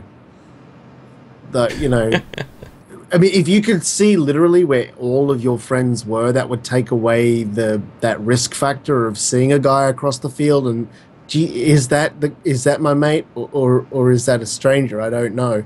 And then that little sort of butterflies in your stomach. It's like, do I go over there? Do I jump up and down and do the hi, do the hey, conholio, bunghole? Yeah. Do I do that, or do I keep my distance? I mean, and I think with today's with TeamSpeak, Mumble, all of that sort of stuff, you're probably going to don't know. even need, yeah. That's right. I mean, you're going to okay, I'm jumping up and down now. Oh yeah, I'm going to do the jumping up and down happy dance. Do the Daisy happy dance. Mm-hmm. You both get sniped from a different building. Exactly. Yeah. Exactly. You're sitting there going, oh, that's me. Oh, and then a bear runs in and eats your ass. Yeah. Like, oh, this guy's clearly trying to signal his friends. I bet they're close by. Free spawn. Yeah. Pop. I mean, they could bundle stuff into roleplay, though. Like, they could mask user interface stuff with roleplay. Mm-hmm. Like, you don't need to have an arrow pointing to your friend. You could have it be like, let's just call it a feels meter. It's like, oh man, how do you know he's going to be at the farm ranch at Salisbury Beach. I just know that's where I'd go. If Pa died. Mm-hmm. You know, it's just like so you basically have the ability to have a waypoint at spawn only that you can maybe place on a cooldown if you're in a party. They did. And you guys have like the ability to maybe have a rough. I don't know. They did say. Oh, sorry. Sorry, do you want to go? No, no. Okay. I think it would be a lot more fun and add a lot more to the game if you had to constantly worry if is that guy next to you really your buddy or is he some random dude? Did you lose sight of your buddy and that guy is now pretending to be your buddy? And then you gotta constantly worry, do I really know these people? Is that you, Fred? Yeah, it's me, Fred. Yeah. Wait a second, you're not really Fred, are you? No, I remember that we did that thing together that time. It was great. I'm your mate. Hey, look, what's that over there, zombie? Yeah. They did say that when you do spawn in and you have friends, like say you got murdered and you're coming back and you're in a guild or a group, they'll spawn you somewhere close by. Not right on top, but fairly close. I like that, though. Yeah. That's fine to me. All right, moving on. We got a bunch more questions and we still got... Landville, will we have handcuffs and the ability to cuff or rope people? I believe that's Fuzzy a yes. cuffs. Yeah. Fuzzy cuffs, that's for a different type of game. But they did Different roleplay. different role-playing game, yeah. They did say that is confirmed though, that there would be some kind of way to disable your foes. Hog tie him. Leave him out for the zombies. That would be a good idea. You don't even have to bring them back; just leave them there, and then start shooting some guns in the air and run away. No, don't shoot! Don't, please, just leave me here. I'll break out myself. Fine, that's fine. Call a bear in. Smother him in jelly. That could be the butchers of Twitch initiation process. Put some handcuffs on them. Shove them into the church where we've locked a bear in there. It's like, you survived the night and you are one of us. Yes. And then we give him some cake afterwards. That's right. Cake or death. All right. Cake or death. Also from Landville, what can stop the likes of large groups from just grabbing a large part of the servers? Nothing. Nothing. But let's talk before some people in the chat were saying earlier, there is no way there's 1,000 people on this map. This map has the potential to be the same size as the state of Connecticut and have up to 10,000 players in it. So if that's the maximum, of course they won't go for maximum. They're going to tone that down quite a bit. But I don't think somebody's just going to grab a huge section of this map and it's going to matter all that much. They do run the risk of getting more zombies on them because of the heat mapping. So, I mean, if they got 200 zombies bum rushing their base, that could kind of screw them. It would. No, please. Okay. Another cool thing I learned was, I don't know if anyone else is aware of this, but I was told that you can build barricades around already built structures in the map and be able to have those as your base of operations until the server resets. You can also store your loot in the containers that naturally are in the houses, which I thought was really cool. So like a dresser or something? Yeah, so like a big group of people could potentially take over, I don't know, like an apartment building or something and, you know, barricade the shit out of that and just completely block off all trade and traffic. And I think that'd be really cool for roleplay and all that fun stuff. I did remember them talking about that there's a couple different buildings you can build. You could build a building from scratch, or you could take a pre-existing building and add on to it. And there's no different. You don't care really, as long as you have a way to secure the entrance and the exit. You know, it's about it. Clegger says that H1Z1 was canceled. Sorry, guys. Oh, oh. Okay. I did read that. I don't have the clipping anymore though. But basically, something What that the twist? it was what the reason they canceled H1Z1 was something to do with donuts, and that was from John Smedley. Yeah. And I also heard that the latest thing, Clegg whispered in my ear when we were cuddling one night, that basically the next game they're going to work on is a Hello Kitty MMO. Oh yeah, we need that actually. Oh, you just linked the official newspaper The paper article. clipping, yeah. Let's see, what does it say here? There are not enough donuts coming in, so I feel the game will not be as successful. That's well, you heard awesome. it here first.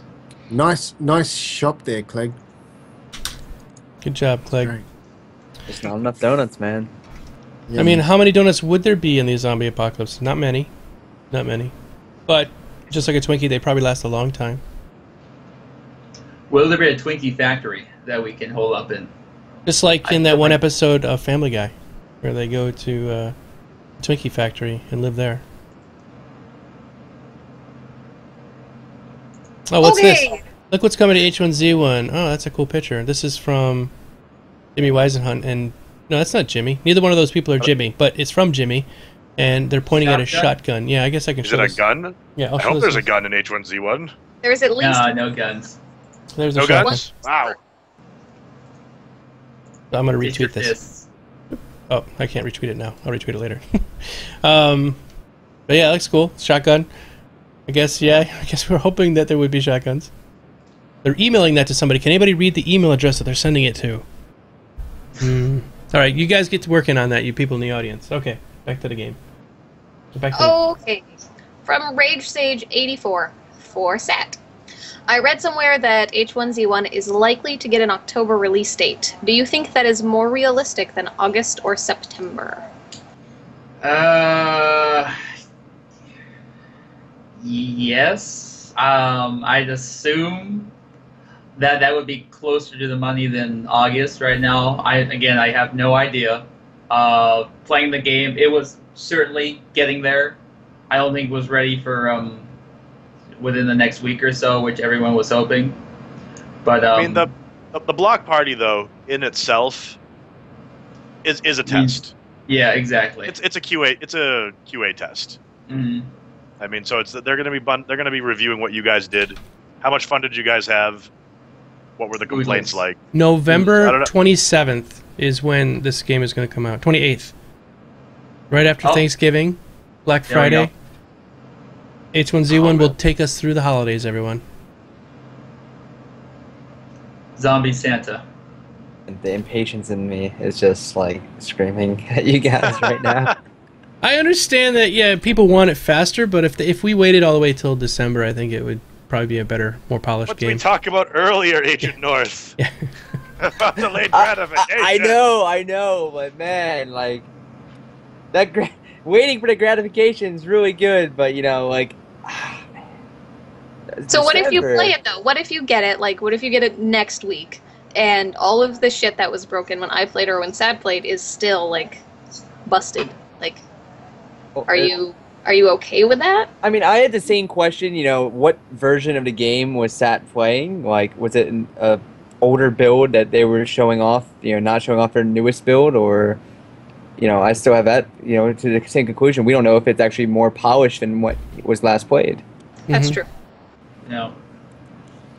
But you know, if there's things broken, I mean, I really don't know. There's so much. You know, I don't know. I'm too hyped for it at this point in time. Like the impatience right now is so drawing on me. Yeah, I do want to wait for a finished product, but but you also have to keep in mind too that you're one of the gamers and streamers who, if you got it early, you would be reviewing it and playing it like objectively. You wouldn't be judging it based on like if it's complete or not. You would just be happy to have it. Mm-hmm. You're the type of gamer where they would want you to have it early. Mm-hmm. Right. By comparison. I like this ability to walk and run and swing. I like things. my hat. You know, like you'd be this surprised how many people actually really appreciate walking in games. Like when you'd be surprised, some people actually get really pissed if they actually can't walk. Right. The role players. Yep. Mm-hmm. Rage Sage says it's all about the experience. I'm happy to wait for October or even longer if the game is more polished when it's released and not like DayZ when it's released. That's the big thing to kind of take away from this is we all kind of pushed Mr. Dean Hall into releasing DayZ early, and it's still in alpha, and it still says this is an unfinished game a year after it's come out in alpha. The problem with comparing those two is when DayZ standalone came out, we knew stuff was going to be broken. They said from the outset, this is early alpha, and there's going to be broken stuff. And you knew that, and you played it knowing that. But it's been how long since then, and the stuff that was still broken back then is the majority of it is still broken now. Right. I think I actually don't know why, but I didn't believe them entirely when they were like I was like, oh, it's an early access, but the inner part of me was like, but they wouldn't possibly release a product that's at least not way better than the existing DayZ. Right. You'd think so, wouldn't you? That was You would think so. Yeah. But I think the best way to judge an early access game of this type would be if they release an early access version and there is things that are broken, that's to be expected. How quickly are those things fixed, and are those things fixed, or do they get fixed at all? I think that's the biggest judging meter that you can come across.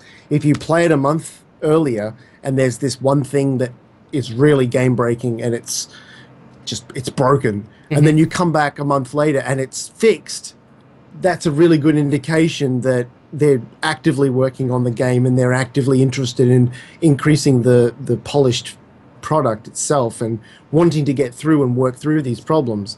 But then you get these other games that come out, they're broken 6, 7, 8 months later, they're still broken, and it gives the players and everyone else the feeling that's like, no, they really don't give a shit. They really don't care.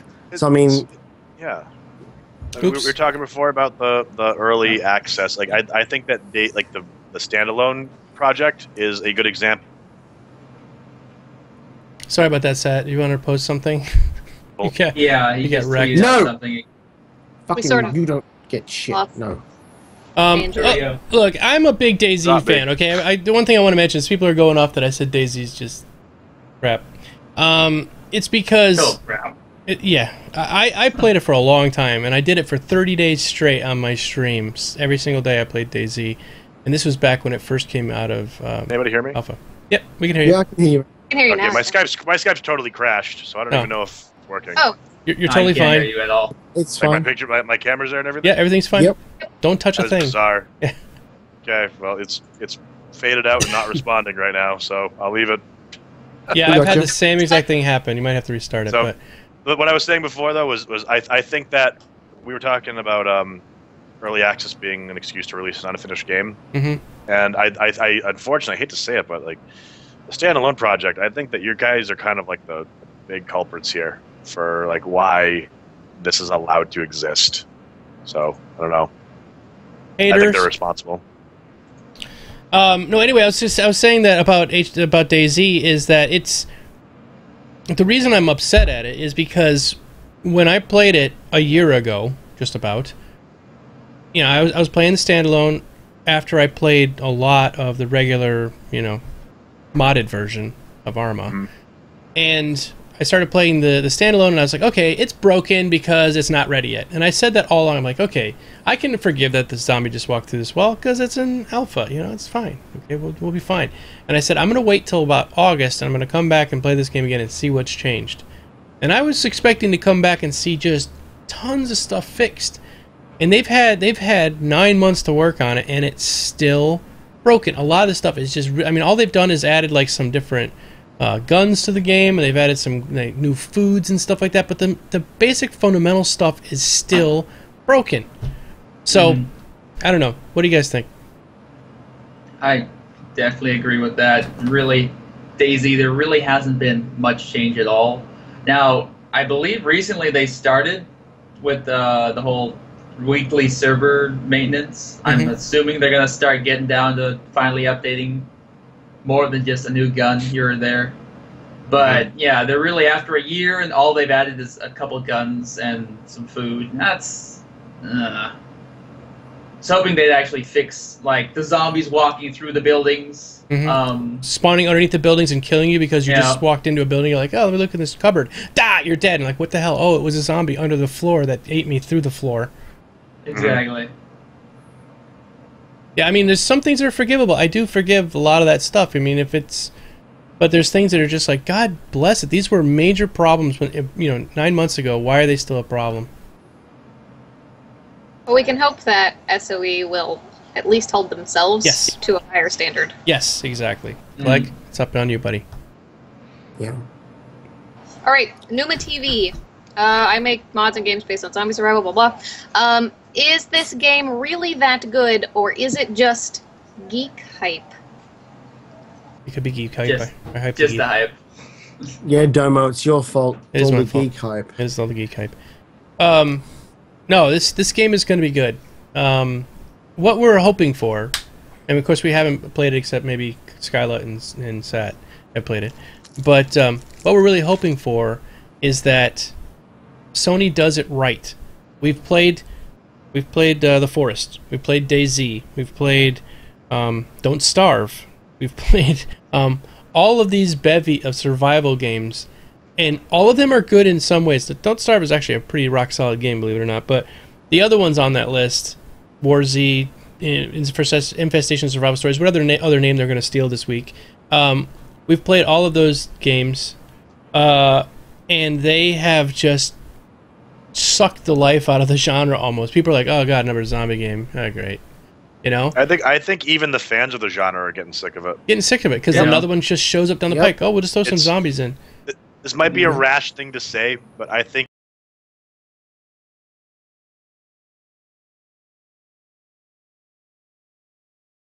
that if H1Z1 sucks, people are going to say fuck this genre. Yeah. Because there's just too many games that are so similar and only have one good thing about them. It's like the Minecraft clones. Right. Exactly. Mm. Exactly. It's like what was it, Guncraft and there's what was it, the little planet one? What the hell was that called? Terraria. No, not Terraria. There was Starbound. No, those are good ones too, but those are 2D. Those are pretty good. I was thinking, there's a little one where you had like a little dinosaur guy you could run around. It was all voxel based. It doesn't matter. Anyway, yes, the genre is getting completely flooded by it, and even you were playing Last of Us, which had a neat spin on it because it was more of a fungal thing that took out the people. But either way, it was. I'd say The Last of Us is more different. It brings the whole story to the genre rather than what the MMO survival is, which it hasn't just got. I don't feel like it has gotten it right yet. Cube World hasn't gotten there. Yeah, there you go. That's the one you were talking about. Yeah, Cube World. Yeah. But zombie MMO genre in general just hasn't hit the nail on the head. Hasn't gotten what everybody wants. Nobody's done it right. Nobody's done it right. Rushing it together, trying to hit on what DayZ's success was. To be fair, and I don't want to be misunderstood. I'm not saying I'm fearing or worrying that H1Z1's going to suck. I think it's awesome what you guys are doing.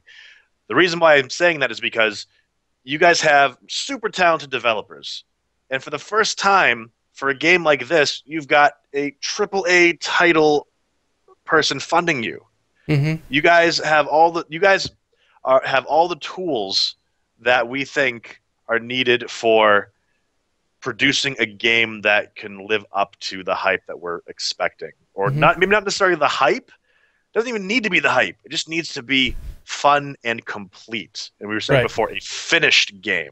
Right. So if that's not delivered on this, I think that the genre as a whole is going to take, not to put more pressure on you guys, but I think if anybody's got the shot at making it work, it's going to be you. So if you pull it off, that's going to be awesome. If it doesn't, I'm really concerned about the genre as a whole. Cat. Yeah. Kitty. And I honestly, sorry, wide-angled camera. The game, I was really excited for it, but it was more. I liked it more after I played it. I wasn't disappointed. Yeah. So I guess that's a good sign. Yeah. And to touch on what Tangent was saying, whereas this is a trip, this is like what we've been able to say with the other survival games is that they weren't a big company, so I guess they didn't really have the experience to put everything together. Now that we've got a big, well-known company behind it, we can't really say that if this doesn't go well through. Oh, they weren't a professional company. Mm-hmm. So everyone's riding on the fact that this will be able to be done well because there is a massive company backing it. Right, and you got the Forge Light engine. You've got all the stuff that many of these developers have come over from EverQuest Next, so they've got that experience using the engine in a different way from PlanetSide. So there's going to be good crossover. So is PlanetSide as a successful first-person shooter multiplayer game? I don't want to call it an MMO, but you know what I mean. It is. They're extending that out to a genre of games that I personally sort of love. I love survival games. All right, let's move on. Yes, we talk about Days H1Z1. We don't play it. Sorry, we don't have it here to play. Yeah. Actually, we're all playing. It would you if we just can't could. see it. Yeah, that would be funny. Yeah. Oh, guys, wait, let's come over here and kill this guy. Yeah. What you don't know is we're all under NDA, and we're actually all playing co-op at the moment. But you know, sorry guys. We just By the killed way, a that was zombie just horde. an NDA breach. God Way to go. bless it, you Oh, did it Doing again. it for all of us. Now they're gonna kill us. Blame the booze. Yeah, or something. Okay. Bowl of ramen. What are you most excited to do in H1Z1? I want to build a house. Drive cars and light zombies on fire. That's pretty much all I'm Light zombies excited on for. It's awesome. I want to light my arrows on fire and then shoot zombies. I want to light my balls on fire. Stockish, you're blowing bubbles again. Not. I I don't wanna think mow there's people one down. thing that I want to do. Like I Do it all. I don't- Well, no. It's like I guess the stuff that's fun for me in these games is because I kind of like get into the spirit of the moment for it. So it's Mhm. like meeting up with someone from across the map isn't just like, all right, sweet, we're together. Like I actually get that, like, oh, that we accomplished something here. Like I like seeing, I don't know, stories and memories kind of come together for these kind of games. Like remembering that moment where you were pinned down by 6 to 10 PKers and you and your few friends were able to fight them off and escape with just your handguns or bow and arrows or whatever you got. There's not one single mechanic that I think sticks out, and that's not just for H1Z1. It's for anything. Mhm. Like I don't even think it's necessarily the gameplay; it's the community that makes it. Mm-hmm. I felt like where Russ failed was the community playing it was just awful. Yeah. The game it had room to improve, but that was a game where the community can really make or break it for you. The type of people playing it that I happened to run into really just left a sour taste in my mouth. Yeah, that's it. That community was so toxic, man. I mean, every time I logged in, it always seemed like it was some like 10-year-old kid who was just harassing me. Mm-hmm. Yep. I mean, we're looking at That a same community kid. combined of every game with H1Z1 though. Mm-hmm. I mean, and the fact that to be a Yeah. free-to-play game, you're looking at, no offense, a very worse community. You know, yes, you got the dedicated people that will, you know, attempt to make it, you know, something, but we're also looking at the free-to-play release in which, man, I just can't really name a free-to-play game that doesn't have a really good community. I know. Yeah, that is true. And I don't know. So far, it seems to me that Star Citizen's Reddit is going more toxic than any of them. But It's going to be who's got the most expensive ships circled Yeah. jerk. well, it kind of is So- getting like that now. But it's people that haven't even bought ships that are just on the Reddit, just harassing everybody and calling themselves this what. Anyway, but I've seen that H1Z1 is still pretty good. I think maybe because Sony is sort of like, it's kind of their forum. Like their view. If you guys are not familiar with Reddit, Reddit is a social networking site where you can go over there and read sort of, you've read the latest news and everything. And Sony devs are over there all the time posting and reading. So it's kind of the forum, but it's on more of a public thing. They're not doing it on an H1Z1 forum. It's just on Reddit. So I think it's a little bit better. They might have some more. They might have some more professional type moderators on that particular Reddit subreddit. So it doesn't seem too toxic yet. Go ahead. Yeah, like North mentioned, the minute you take a dedicated community and then open it up to the general public, you're inevitably gonna get dickheads, and that's just the reality. And you know, it's not saying that Sony or H1Z1 is a target for that sort of thing. It's gonna happen. You know, I've already seen some pretty ridiculous stuff on the Reddit, but to Sony's Credit for the Reddit. credit, yeah, for their credit, they do try to pay attention to the stuff that's more common sense and more realistic, and I guess they're filtering out the stuff that's just like, oh, we want surfboards in H1Z1. I'm like, yeah, and that is a legit thing. There is a post about surfboards in H1Z1. Just so you know. Surf's up, brah. Yeah, but I think from what I've seen so far on the Reddit and just in general in the community, there's always going to be the skeptics that are always going to say, "Oh, another fucking zombie survival game. It's fucking crap. This is War Z all over again." Yeah, you know. But I think as a whole, I'm the feel I get from it is generally positive. So yeah, that's what I'm saying. The Reddit seems pretty good over on H1Z1 right now. Yeah. You know what the worst thing is though about that feeling, like whenever it's like, oh, another zombie survival game just came out. No matter how bad they have been, I'll be like the first person to leap at it and try it. Yeah, right. It's like, I know it's going to be awful. I know it's going to be unpolished and unfinished, but I'm so craving there to be a good game that like I want to believe. Every indie developer, every early access, I want to believe, I want to try. And Satellizer Games has asked a pretty good question. Will the snow affect us like it's snowing and you're in a t-shirt and shorts, we freeze to death? What do you think about that, Satellizer? What's your thoughts? Well, we kind of touched on that. Ask you your own question. Yeah, I know.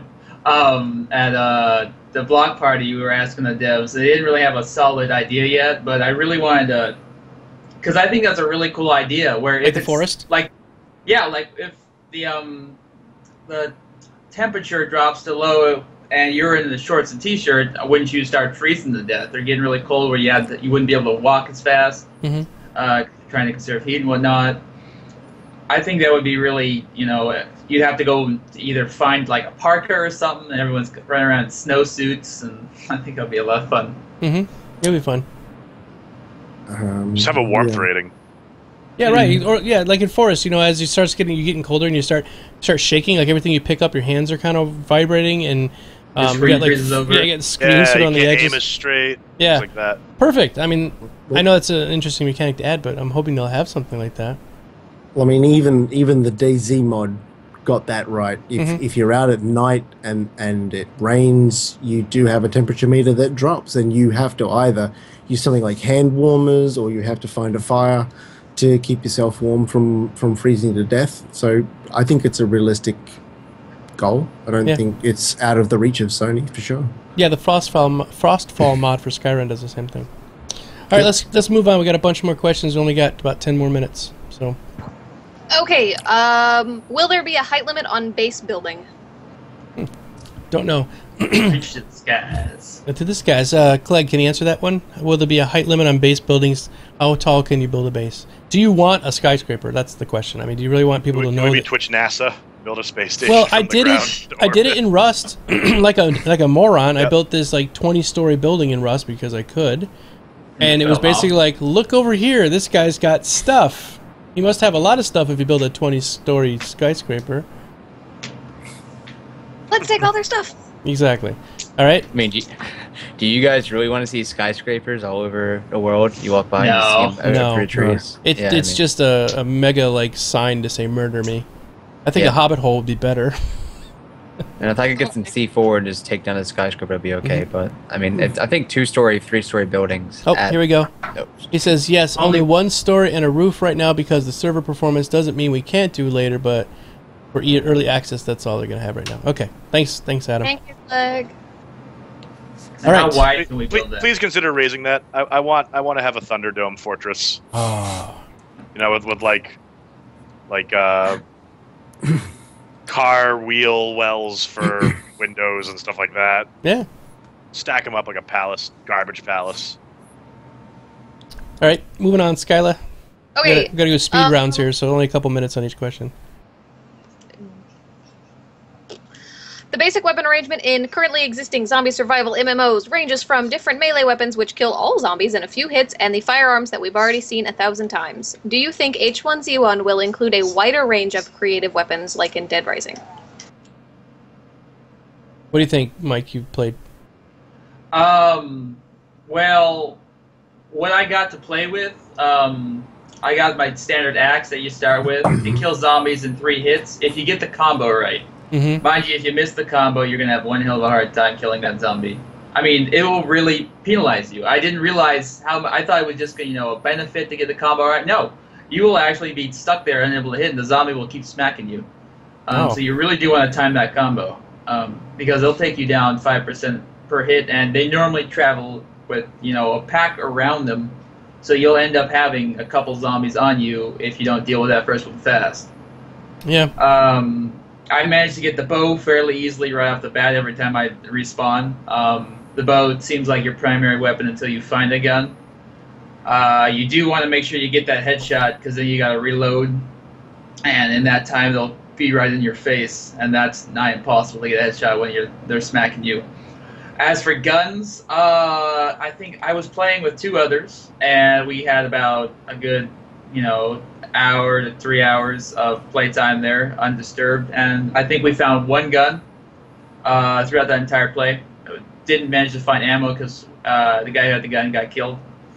Then I managed to find ammo, a couple 45 rounds, but then I ended up getting shot in the head with an arrow out of nowhere and lost that.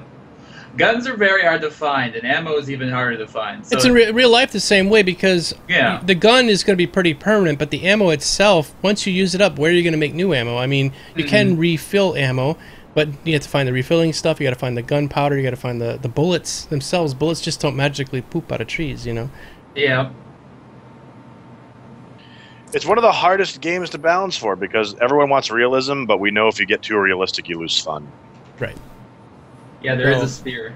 That's why I think the crafted weapons would be more fun, personally, because then if you want to make a crossbow or that kind of stuff, those are you can make as many crossbow bolts as you can find wood, which is a pretty much infinite resource in this game. Or break into like a museum and take like the spear off the medieval knight's armor. That would be so or a halbard or something. Things like that. Take his halberd. Things like that. I want to see people running around in chainmail because they own the museum. That would be amazing. I like that. Because they find a Renaissance fair where all the people have died. Yeah, they're all dead. It's like the saddest, most morbid Renaissance fair 2 years later after the apocalypse. They're all stuck to a chicken and turkey wings in their faces and all that shit. Okay, turkey legs are trying to like roll around by themselves. Because they're half animated zombie turkey legs.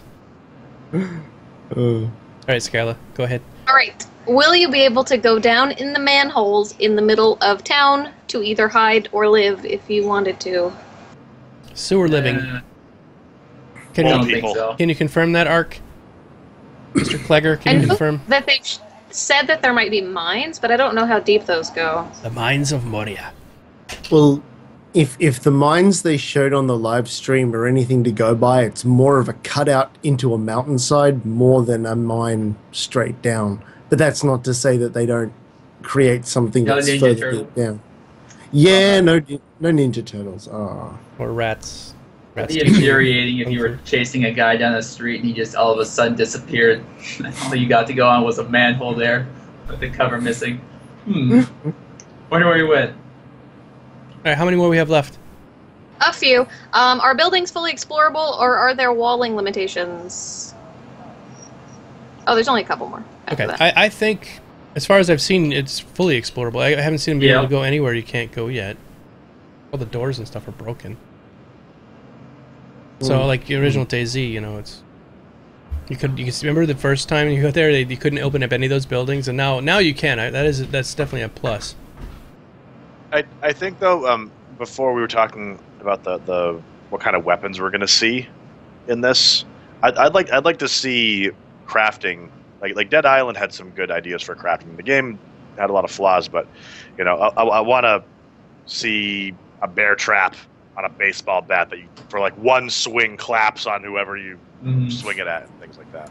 But I think that there's some opportunities here. If they have as much customization as they're looking at, the possibility with the crafting system, they could really reinvent the wheel for what they're doing here. So I'm hoping that we see that. I brought that up because the person who asked that question was mentioning that we didn't quite answer that one. Yeah. So. Yeah. Sorry. Like you find nails and you got a stick or a wooden board. You put the nails on the wooden board. Now you got that. Exactly. Nail board. Exactly. I wish. I would rather see a lot of customizable weapons than just guns everywhere. To be honest. Yeah. Exactly. All right, moving on. We got a couple more minutes. Did they say that VoIP will be supported and that zombies could hear it and react to it? VoIP, yes. Reacting and hearing to it, I don't know. The original idea was to have it in-game. So if a zombie was in See you, Legion. Thanks for coming. Sorry. the Legion, radius... That's okay. Bye, Legion. Bye, Greg. Okay, sorry. If a zombie was within the radius of the audible VoIP for a player, that they were supposed to react to that. That was the initial dream.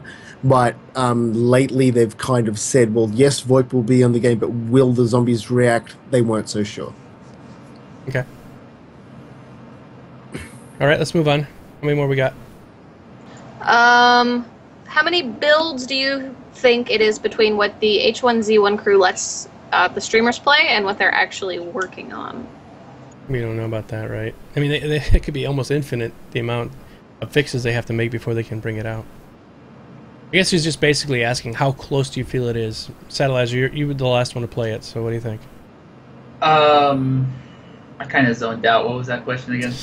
How close is it to release? They were asking how many builds is it between now and release, and kind of hard to tell.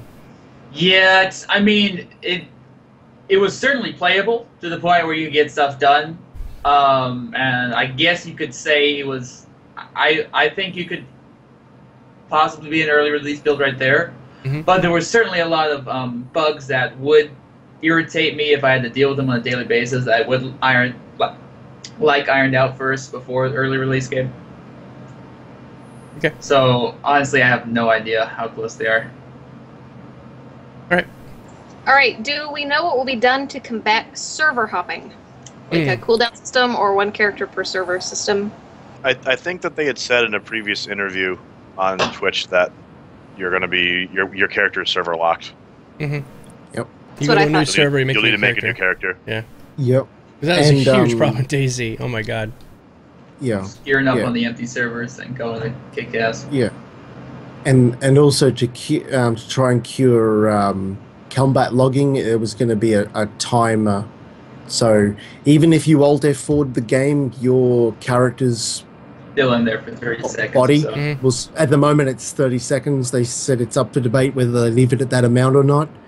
But yeah, so basically it doesn't matter if your PC crashes, if you just log out or whatever, there's a 30-second timer so far. So you might actually legitimately lose the internet, and then you're gonna have to come back to a dead character. That sucks, but that's the only way to avoid it. Yeah. I mean, It's to a avoid the possibility, server yeah. hopping thing. Yep.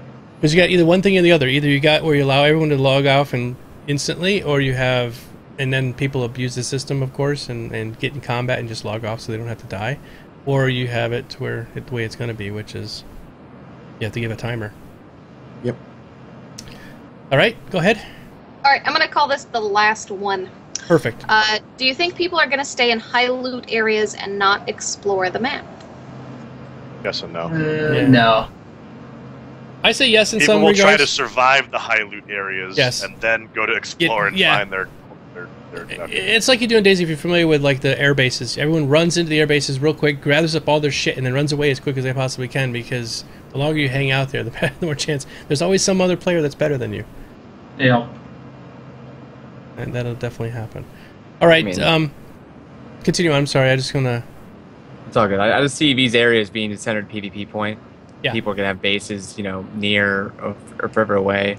And those areas just where everyone travels, much like, I never played much Rust, but I imagine it was the same, much like DayZ had Cherno, Warzy had Rust had the its towns hangar. like Clearview and whatnot.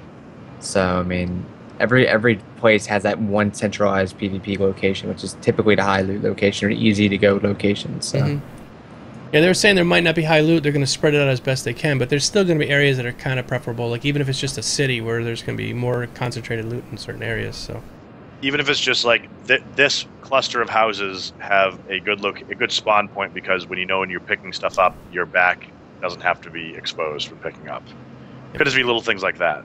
Everyone knows that this is a protected area from the elements reasonably, so it's harder to get sniped when you're just going for something. Whereas in the airfield, people leave cans of beans out in the middle of the airfield, just as like bait. Like, so this is how he's going to reveal H1Z1. It's a GIF. I want to. Dick butt. That's pretty funny. Okay. It's perfect. It's perfect. All right, guys, let's go around the room real quick and tell everybody where they can find you, and that everyone needs to follow these people. All right, Satellizer, where can people find you? Where are you at? What do you do? What do you play? Twitch.tv/Satellizer Games. I play survival games. I've been playing a lot of DayZ recently, but of course I play all sorts of things like MMOs, FPSs, RPGs, all that new stuff. Just a variety caster that loves to kill zombies. Sounds good. Sounds good. Skyla? I am Skylatron on Twitch and Twitter, and I play... Well, I thought I just played MMOs, but apparently I branch out now. So, yeah, I play lots of stuff. Good. It's good to spread out. It is. Yeah. Yeah, it is. Wait. No, it is, because if you play the same games too much, you get kind of locked into that sort of thing. Yeah. Sergeant Stackus. Yes, I am Sergeant Stackers. You can find me on Twitter, Sergeant Stackers, on Twitch on Sergeant Stackers. You can also find me in your liquor cabinet, rating all of your booze. I currently have got some of it now, so when your parents come home and find it's missing, it was me. It was you. But you're getting in trouble. For it. Yeah, play Unturned, everybody, until H1Z1 comes out. It's a great game. All right, Mr. Tangent. You can find me at twitch.tv/Tangent Gaming. You can find me at Team Tangent on Twitter and on YouTube, Tangent Games. I consider myself a variety streamer. Actually, I haven't been playing MMOs up until recently on stream, and it's been going really well. And we're actually going to be starting full-time streaming in September. It's going to be official, so excited for that. Mm-hmm. Yay. All right, Mr. North, wrap it up here. Tell us about yourself, what you do. Alrighty, you guys can find me at Agent_North on Twitch and Agent North TV on Twitter. Big MMO and zombie fanatic. Find me playing anything really. A lot of MMOs until H1Z1, I guess. And I'm GeekDomo. You guys are here watching my thing. Play a lot of different games right here on the channel. Thanks a lot for coming tonight, and thanks a lot for the developers for being here. I love you guys so much in your pants. And throw a fuddle to Clegg. I was just going to say that. I was just going to say. Yeah. Everybody, our Clegger is here. Clegg, please. He also streams. He does stream. Yep. Please, Clegg, Yep. put your links in the chat. I made you a moderator for a reason. God damn it, use it. So, yes. No, not fartbutt.com. That is not your channel. I'm going to take away your mod stuff, you know. That was supposed to be our secret. Yeah. You bitch. And he is not on meatspin.com, even though it looks a lot like him. It is not him on meatspin.com. So, yeah. Thanks a lot, everybody, for coming tonight. We're probably going to raid somebody right after this, but we don't raid anymore. We're just hosts. So stick around if you want, and we'll find somebody to host on one of our teams, and we'll send it over. There you go. Twitch.tv/ArcLegger and at ArcLegger on the Twitter. And Legion already left, but he's H1Z1 on Twitter. He's the official H1Z1 Twitter stuff. And anybody else who is here was a dev, I'm sorry. If you want to stick your stuff in the chat, please do. I'm sorry I didn't get everybody's stuff. Yeah. All right. Good night, everybody. Thanks a lot for coming, and we will see you all next week. See ya. Bye-bye. See you guys.